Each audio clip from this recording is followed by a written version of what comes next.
Hey y'all, hey. It's your girl Morgan Renee. I can get my temperature good. Alright. Real quick, because I got to get ready to go to my place of investment. I'm reading chapter 2 of Jennifer Lewis. I left my other book, Henrietta Lacks, so we're just going to dive into her and we're going to be reading both. So, The Mother of Black Hollywood by Jennifer Lewis. Alright, chapter 2. Shoulders back, titties first. I am a born entertainer. Even as a little girl, I dreamed of being a star. I would be an entertainer had I been born 100 years earlier or later. Had I been born a unicorn or even born on Neptune, I would be somewhere singing in somebody's universe filled with music and fire. I started early. I'm trying to imitate her because she's so dramatic. I love Jennifer Lewis. Alright, I started early. I was 5 years old when I went to Miss Vera and asked to sing a solo in the annual church program called the Old Ship of Zion. About 10 choir members started in the back of the church singing the song as they moved one by one down the center aisle. After they reached the choir stand, they boarded the ship in recognition of the vessel in the Bible that carried believers to the promised land. When the last soloist had reached the stand, the entire choir sang, "'Tis the old ship of Zion." I asked Miss Vera if I could sing a song called "Oh Lord, You Brought Me a Mighty Long Way." Miss Vera said, "Jenny, you're only 5 years old, honey." I said, "But that's the one I listened to on my pink clothing played record player." The day of the program, there I stood in the back of the church in my black patent leather shoes and folded over lace socks. I had on a blue skirt and a white blouse, the standard choir uniform. I knew this was my moment, and I was totally prepared to show out. My mama, aunts, and uncles, and cousins, as well as the deacons and the mothers of the church, the entire congregation, all had their eyes on me. Miss Vera played a glissando on the organ to give me my note. I leaned back and did an exaggerated back bend in an effort to fill my little lungs. Gradually returning to an upright position, I slowly released my first note. Oh, and held it for what seemed like an entire minute. Oh, oh, oh, Lord, you brought me a mighty long way. I don't know how the song goes. I grabbed the side of the back pew, steadying myself in dramatic fashion. They said I couldn't make it, but you brought me, Jesus, you brought me a mighty long way. I don't know how this song goes. I knew I had them all in the palm of my hand when I heard my aunts Catherine, Louise, Rosetta, Jean, Shirley, Gloria, Janice, Mary, Margaret, and even my own mama shouting, "Sing, Jenny! Go ahead, baby! Sing!" I two-stepped down the aisle past 5 more pews to the spot where an usher, Sister Lorraine Parks, stood erect, waiting to catch anyone who got the Holy Spirit and fell out. Love me some black church, y'all. I grabbed Miss Parks' fan from her hand, leaned against her, and fanned myself furiously, singing, "Somebody help me." Then going limp, I bent over and sucked in a huge breath so I could growl the next phase as I heard pastors do in their sermons. "Crazy as Lord, a mighty long way." One of the deacons jumped up and guided me aboard the ship. When I turned around at the standing microphone, I really cut loose. I leaned the mic over like James Brown. I waved it around like Sarah Vaughan. Then I did a little praise dance like I had seen Sister Moulton do every Sunday morning to show off her new clothes. When I saw Sister Ethel Miller snatch her big hat off her head and throw it in the air, well, that was it. I riffed one more time. "Thank you, Lord. Thank you, Jesus." My solo flowed from my 5-year-old self with force, and feeling so great, the entire congregation of First Baptist Church in Kinloch, Missouri, exploded in a standing ovation. I knocked them out doing my best imitation of the great gospel artist Dorothy Love Coates, singing with the gospel harmonette. So I'm going to have to look the song up after I get off, because I know I butchered it. More than likely. In that moment, my destiny as a singer was sealed. Though we were there to praise God, I loved that I was getting some praise too. I plugged my mouth with my thumb and stood there a bit cross-eyed. I felt steeped in love and secure in the knowledge that I was indeed a child of God. My family didn't have much money for extras, but music was a constant presence in our home. We were all good singers, and between Mama and my oldest siblings, I spent hours listening to the greatest of the greats in gospel, jazz, and popular music. Mahalia, Ella, Aretha, B.B. King, Ramsey Lewis, and for comic relief, there were lots of Moms Mabley. I felt a profound soul connection with them all. As I grew up, my burning desire to be a star flourished. I told anybody and everybody who would listen that I was going to be famous. And baby, I was real serious about it. I'd grab my hairbrush, stand in front of a mirror, and Aretha Franklin your ass all day. I studied and imitated the old classic Hollywood movies, especially musicals that came on the late show.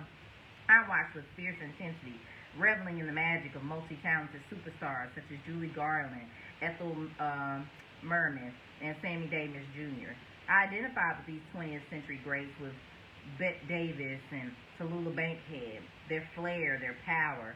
As a kid, I sought to emulate Hattie McDaniel's timing in Gone with the Wind and Danny Kaye's mastery of tongue twisters. When I got a little older, the whole town anticipated my monthly talent shows. I had bothered Father Siebert over and over to let me see the Catholic school basement. I worried that poor man, who was Kenlock's sole white raisinant, so much. One day he just said, anything you want, Jenny. I cut up brown paper bags to make signs, and in black magic marker I wrote, Jennifer Lewis Sings, 7 p.m., Saturday, 35 cents. I taped the signs to telephone poles all over town, and baby, you couldn't tell me. Wait a minute, hold on. I missed something. I was reading too fast. Hold on. When I got a little older, the whole town anticipated my monthly talent shows. Okay. I had bothered Father Siebert over and over to let me use the Catholic school basement. I worried that poor man, who was Kenlock's sole white resident, so much. One day he just said, anything you want, Jenny. I cut up brown paper bags to make signs, and in black magic marker I wrote, Jennifer Lewis Sings, 7 p.m. Saturday, 35 cents. I taped the signs to telephone poles all over town, and baby, you couldn't get in for the crowd. People would come all dressed up. The talent shows became so popular, folks would barbecue outside in the parking lot and sell rib tip sandwiches, pig feet, and hot dogs with orange and cream sodas. It was the Saturday night event in Kenlock. I wonder if it was just her singing or if she had other, to say, talent shows. So, like, other people, like, she hosted it and she was, like, just the main star. I wondered that. Okay. I would sing songs by Aretha, Fontella Bass, and Gladys Knight with my cousins as my pips. Years later, my cousin Ronnie reminded me that I never paid my pips. I would just run out with all the cash at the end of the show. Let's just say I didn't deny it. These talent shows starring me, of course, allowed me to practice for the time I, like Dionne Warwick or Nancy Wilson, will make my grand entrance on the Ed Sullivan Show. I could see myself in a class with these greatest of the greats because I felt that my gift, my talent, my ability to entertain was so innate, so powerful, so evident that God had given me something special. Judge me if you must, but it was my reality. Call it delusional, call it grandiosity, call it what you will, but it was my dream and it kept me going through some dark times. I used what I learned from these legends in many of my most popular roles. When I first played Will Smith's Aunt Helen, Wait, Aunt Helen?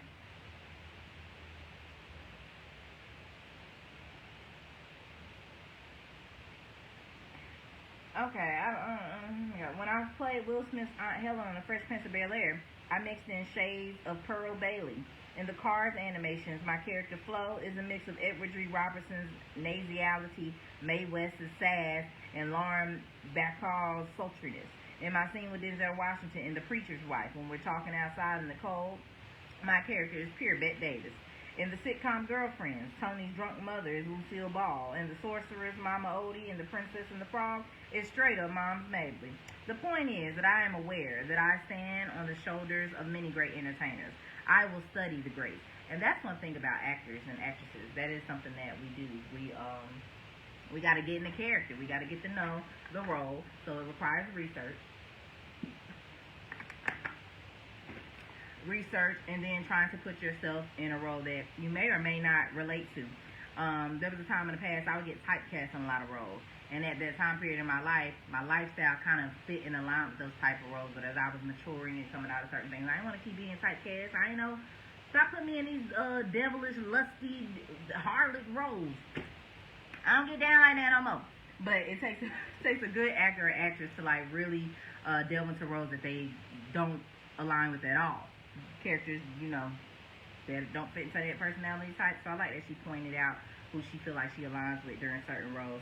So I will study the greats. It's what keeps my game on point. I do not consider it boastful to say I am a great entertainer. Look, it's just a fact. I can sing you a song and tell you a story. I can make you dance and shout. I can hold you in the palm of my hand and make you feel alive. I can get you weak in your knees, catch you, say I'm sorry, and then rock you to sleep. But above all things, I can make you laugh. And I mean laugh your ass all the way off. Apparently, the only thing I can't do is stop talking about myself. On May 25, 1979, I headed to New York City, having graduated the day before with a degree in theater arts from Webster University just outside of St. Louis. Finally, I was leaving St. Louis for good and pursuing my destiny. Finally, I was taking my shot at fame and stardom. My whole family, 6 siblings and my mother, came to the airport to send me off St. Louis to New York, TWA nonstop. I used my graduation money to fly first class. It just felt appropriate. On other trips to New York for auditions, I had seen and envied the grandness of first class. Now it was my turn to recline, sip champagne, and smoke my Virginia Slims. Lambert International Airport was a hub for Trans World Airlines, and Kinloch was right under the flight path.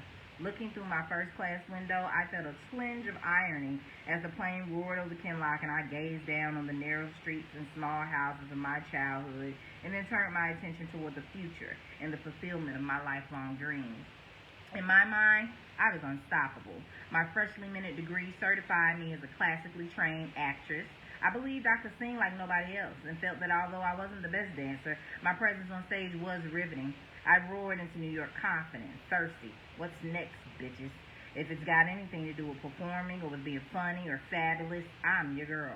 If it's got anything to do with Shakespeare, Ibsen, I don't know these names, Moliere or Chekhov, I'm your girl.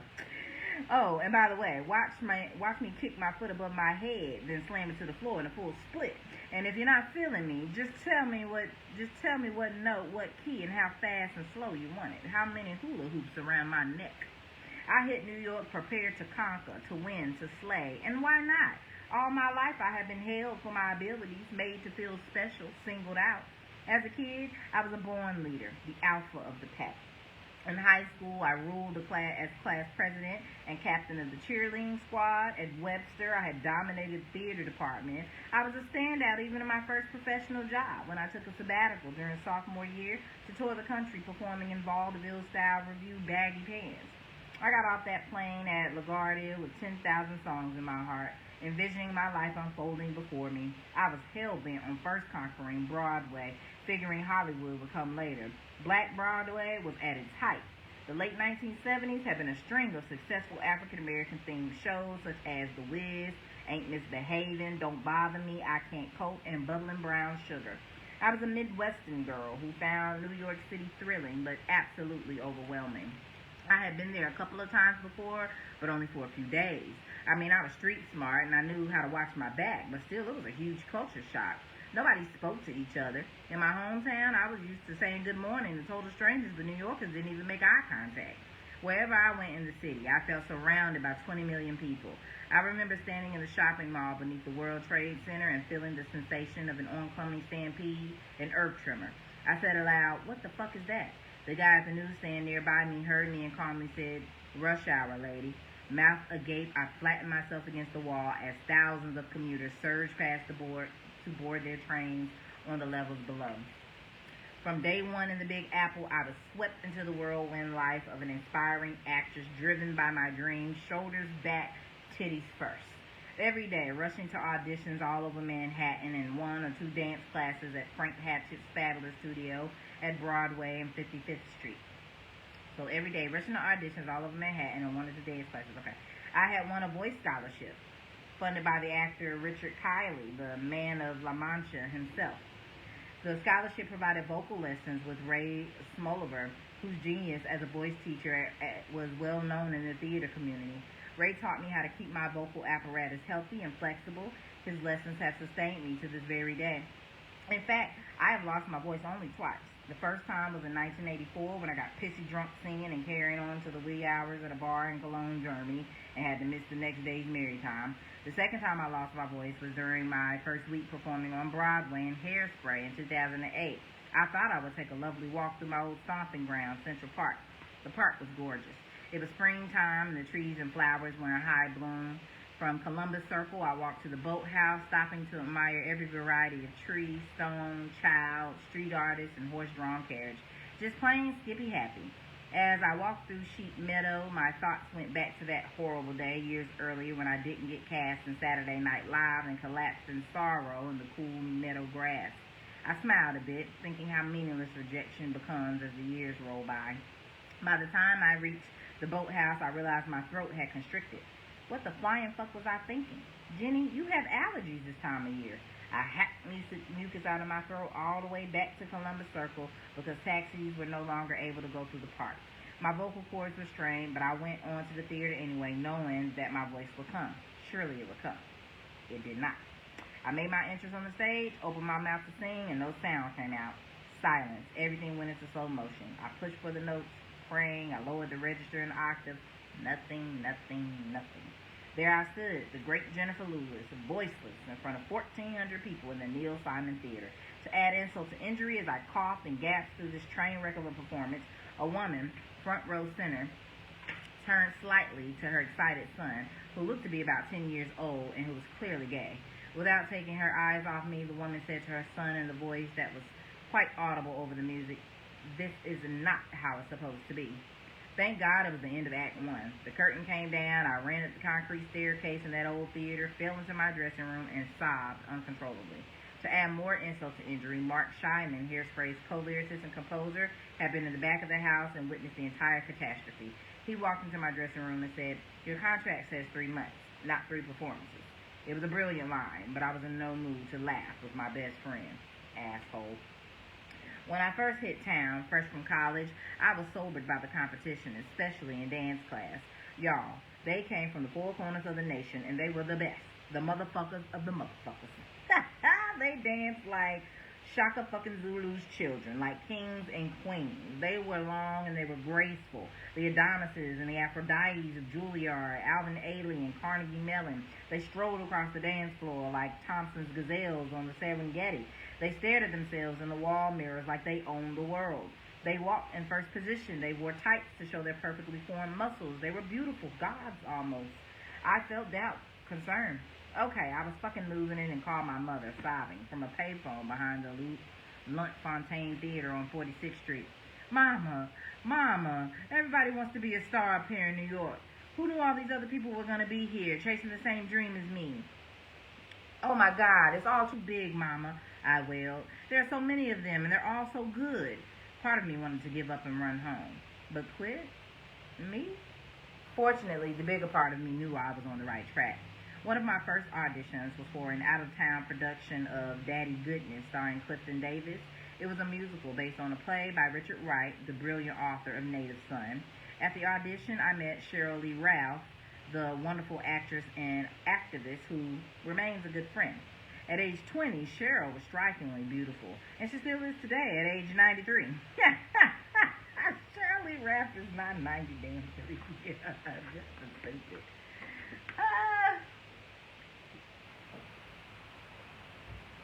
After the audition, we went off together to Howard Johnson's in Times Square to kill time before contacting our answering services for what we just knew would be a callback.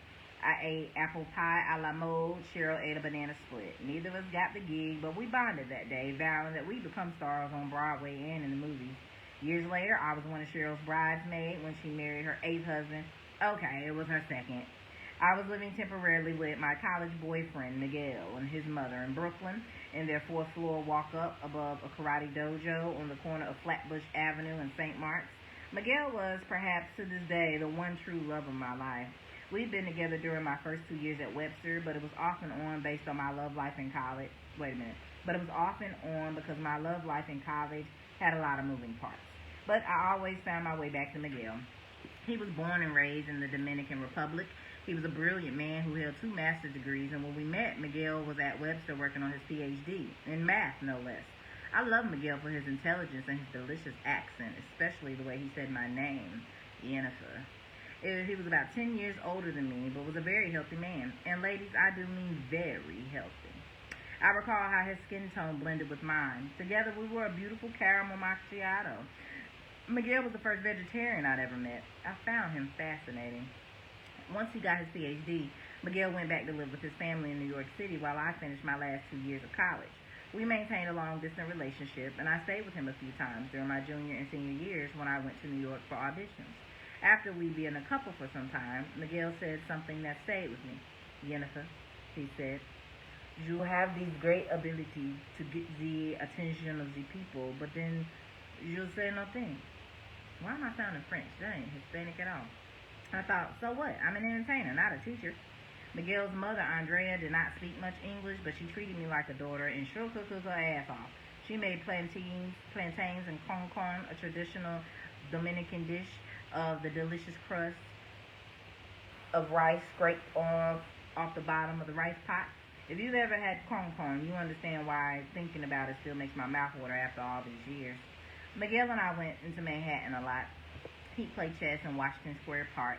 I love that he won most of his games, being a genius and all. But with my short attention span, it was tough for me to sit and watch something as boring as chess. So I would wander off and go watch the street artists in the middle of the square. I liked their raw, natural style.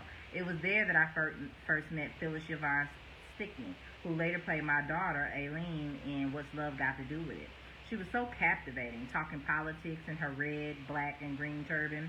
I've always been attracted to intelligent people. I find them fascinating because I just didn't pay as much attention in school as I ought to have.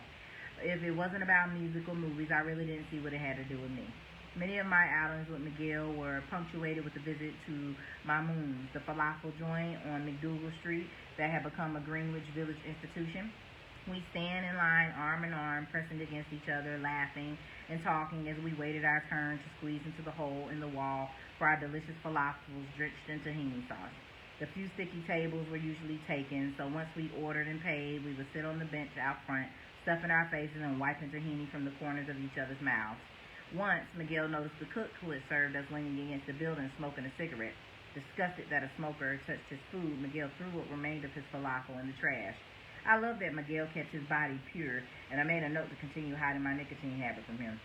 We had a beautiful, loving relationship, but we fought a lot, mostly because Miguel wanted to marry me.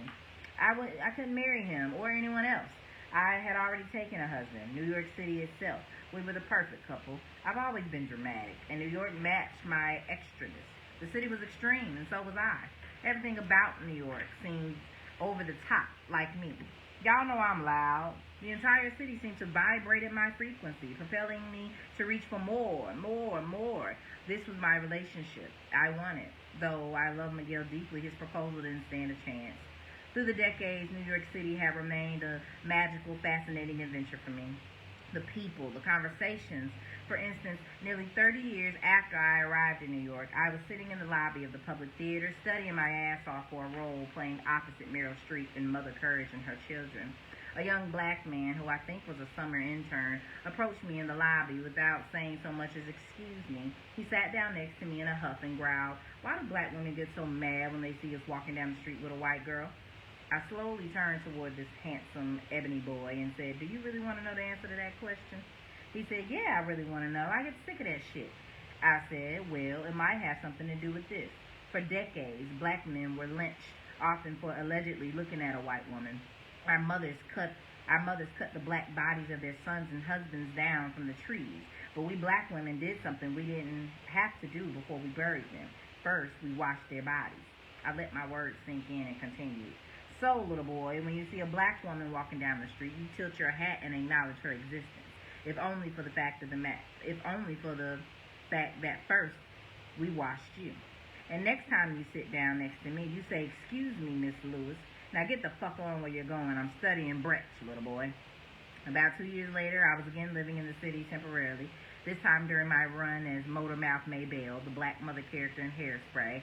I was provided a nice one-bedroom apartment with a great view on the 28th floor of a high-rise that had a pool on the lower level. It was all very movie star on Broadway, if you know what I mean.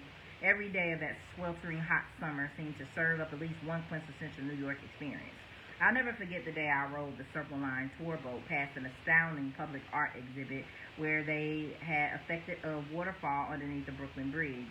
Another memory of that New York summer is the reaction of the passengers when I rode the N train between shows in my Motormouth makeup, which of course was shocking up close in the garish light. And I will definitely never forget the time I decided to do my own laundry and inadvertently found new meaning in the phrase "separate the whites." Although any sane person who was singing and dancing in eight shows a week would have someone else handle their wash, I'm a clean freak and find it highly disturbing to stare at a load of dirty clothes. So I decided to truck on down to the third floor laundry room and do it myself. I separated the whites into a basket and used pillowcases for darks and light colors. I stood in my sweats and my house shoes at a bank of 4 elevators waiting in the middle. When the elevator door opened to the far left, I scooped up the basket, ran over, and plopped it on the door's path to keep it open. I asked the older couple in the elevator to wait a second while I grabbed the other 2 bags. I ran to get them, but as I turned back, I heard the woman saying loudly, "We're not waiting for you." With that, she kicked my laundry basket out the elevator, its contents spilling out onto the floor. Ooh, I would have got on there and found her ass. Okay.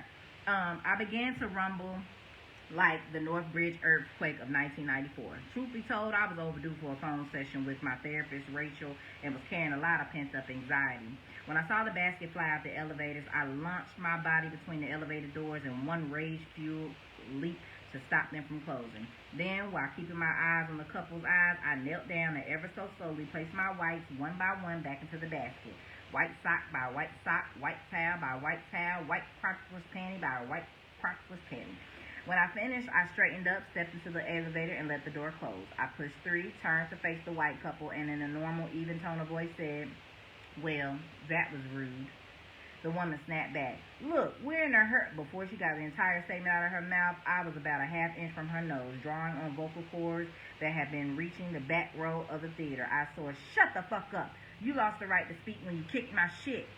The old man stepped toward me as if to reach out and protect the woman. But if there was a first blow to deliver, it wasn't coming from me. I never strike first. I had sense enough to remember that there are cameras on elevators. The man stepped toward me. I turned my head, and with eyes blazing and through clenched teeth, I said, "Don't you move." He went rigid. I continued in a low, level tone, "You lost your right to do anything when you let her kick my shit." Ooh, baby, that was just the introduction to my diatribe. "What are you people made of?"